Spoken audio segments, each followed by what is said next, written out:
안녕하세요. 맘아동심리연구소에서 그림 읽어드리는 미술치료사 김상경입니다. 자, 오늘 여러분들하고 함께 같이 분석해 볼 그 그림은 18살 여자 친구의 그림이에요.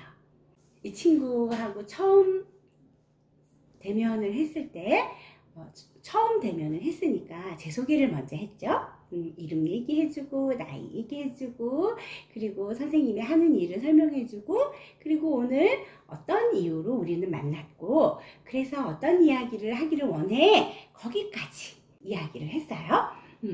자, 그러면 그리고 나서 자, 이제 선생님 소개를 마쳤으니까 너도 소개 좀 해줄래? 라고 본인 소개를 요청을 했는데 이 친구가 자기를 소개하면서 저는 무슨 고등학교 다니고 있어요. 이렇게 간단하게 끝! 하는 거예요. 제가 좀 당황했죠? 이렇게 아주 당황했지만 당황한 걸 감추고 이야기를 했었어요. 그래서 사전 지식이 없는 상태에서 만났었기 때문에 이 친구의 태도가 저를 좀 당황시켰어요. 어떤 부분에 당황시켰었냐면 상대방의 말에 의도를 정확하게 파악하기가 어려운 친구구나 하는 거를 그때 알게 됐죠.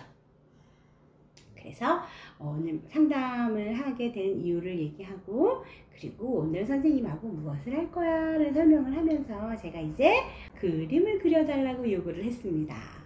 어떤 그림을 그렸을까요? 상대방이 하는 말을 잘 이해하지 못하는 친구구나 라고 판단했기 때문에 문제 해결력이라고 하는 걸 한번 보고 싶었어요. 물론 이 그림을 먼저 시작한 건 아니었죠. 예, 가장 기본적인 HTP 먼저 시작을 하고 그리고 추가적인 심리 검사를 위해서 몇 가지 그림을 더 부탁을 하는 과정에서 사과 따는 사람 그림도 그려줄래? 라고 부탁을 하게 됐습니다. 그래서 사과 따는 사람 그림을 통해서 이 친구의 전반적인 발달을 한번 의심해 볼 수 있었고 그리고 거기에 맞춰서 상담을 할 수 있었고 사과 따는 사람 그림을 과연 이 친구는 어떻게 그렸을까 이제 한번 알아보려고 합니다. 자, 이 그림이에요. 이 그림인데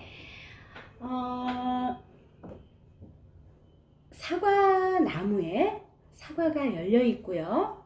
내가 옆에서 사과를 따는데 막대기를 이용해서 사과를 따는 그림이 나왔고요.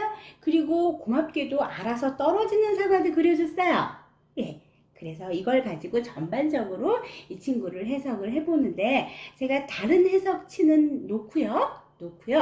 이 친구하고 대화를 하면서 상호작용이 좀 어려운 친구 아닌가 라고 의심했던 그 부분을 설명을 해보면 이 친구 약간 자기 나이 또래에 비해서 전반적으로 발달이 조금 떨어진 친구였겠구나, 떨어진 친구이구나 하는 걸 확인이 됐었어요.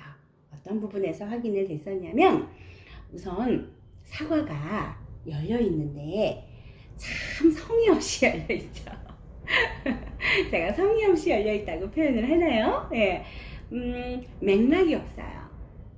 가치 없이 사과만 열려 있고요. 그리고 사과도 이게 나무에 열려 있는 사과인지 진열대에 진열되어 있는 사과인지에 대한 구별이 좀 어려운 그런 사과의 모습이 나왔고요.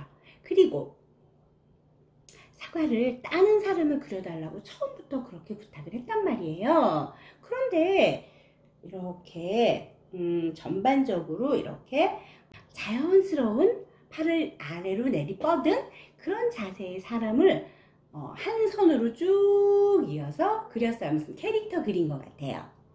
그려줬어요. 사과를 따기 위해서는 그런 자세는 불가능하겠죠. 그래서 추후에 여기 팔을 다시 이렇게 그려주면서 선생님 팔 이렇게 한 걸로 쳐주세요.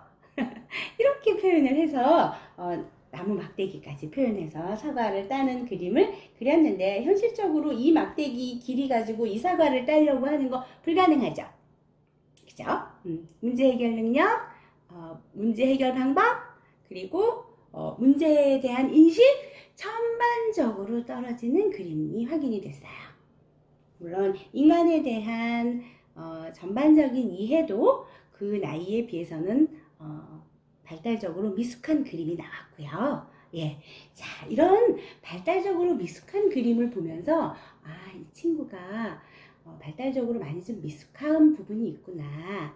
제가 이 친구를 지능검사를 하진 않았거든요. 지능검사까지 진행할 수 있는 그런 맥락의 상담이 아니었기 때문에 지능검사를 하진 않았어서 제가 이 투사검사를 가지고 유추해서 지능을 살펴보게 됐었습니다.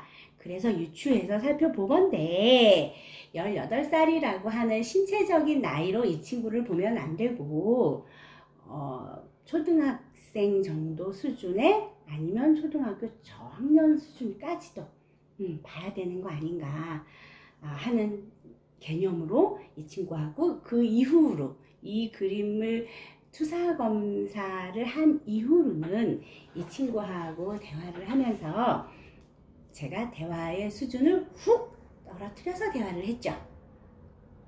그랬더니 이제 내 마음을 알아준다면서, 선생님하고는 말이 통한다면서 이제 슬슬슬슬 자기의 이야기들을 너무너무 편안하게 자연스럽게 이야기를 했고, 그 이야기를 하는 거를 제가 따라가기가 너무 힘이 들었던 기억이 있습니다. 왜 힘이 들었었냐면, 이야기에 맥락이라는 게 있죠. 기승전결이라는 게 있고요. 원인과 결과가 있고, 이야기에는 그런 게 있어요. 그리고 장소, 시간에 대한 흐름도 이야기에서 나와주는 게 보통이거든요. 그런데 이 친구는 어제 이야기, 오늘 아침에 이야기, 뒤섞여서 이야기를 하고 있었고요. 이야기를 하는 대상도 맥락 없는 어떤 대상이 튀어나오기도 하고요. 그런 이야기를 하는 걸 따라가면서 잠깐만 선생님이 이해가 안 됐어 라고 이야기를 끊는 그런 대화를 할 수밖에 없었는데, 그조차도 이 친구는 너무 좋아했어요. 자기 자신도 뒤죽박죽된 이야기를 선생님이 끊어주면서 뭔가 정리를 하면서 이야기를 할 수 있게 그렇게 도와줬다면서, 이 친구가 자기도 정리되는 이야기를 하는 그런 경험을 하면서 너무너무 좋아했던 친구였어요. 오늘은 청소년의 그림을 가지고 여러분들하고 이야기를 했고요. 우리 또 내일 다른 그림을 가지고 또 재미있게 이야기했으면 좋겠습니다. 내일 또 뵐게요. 안녕히 계세요.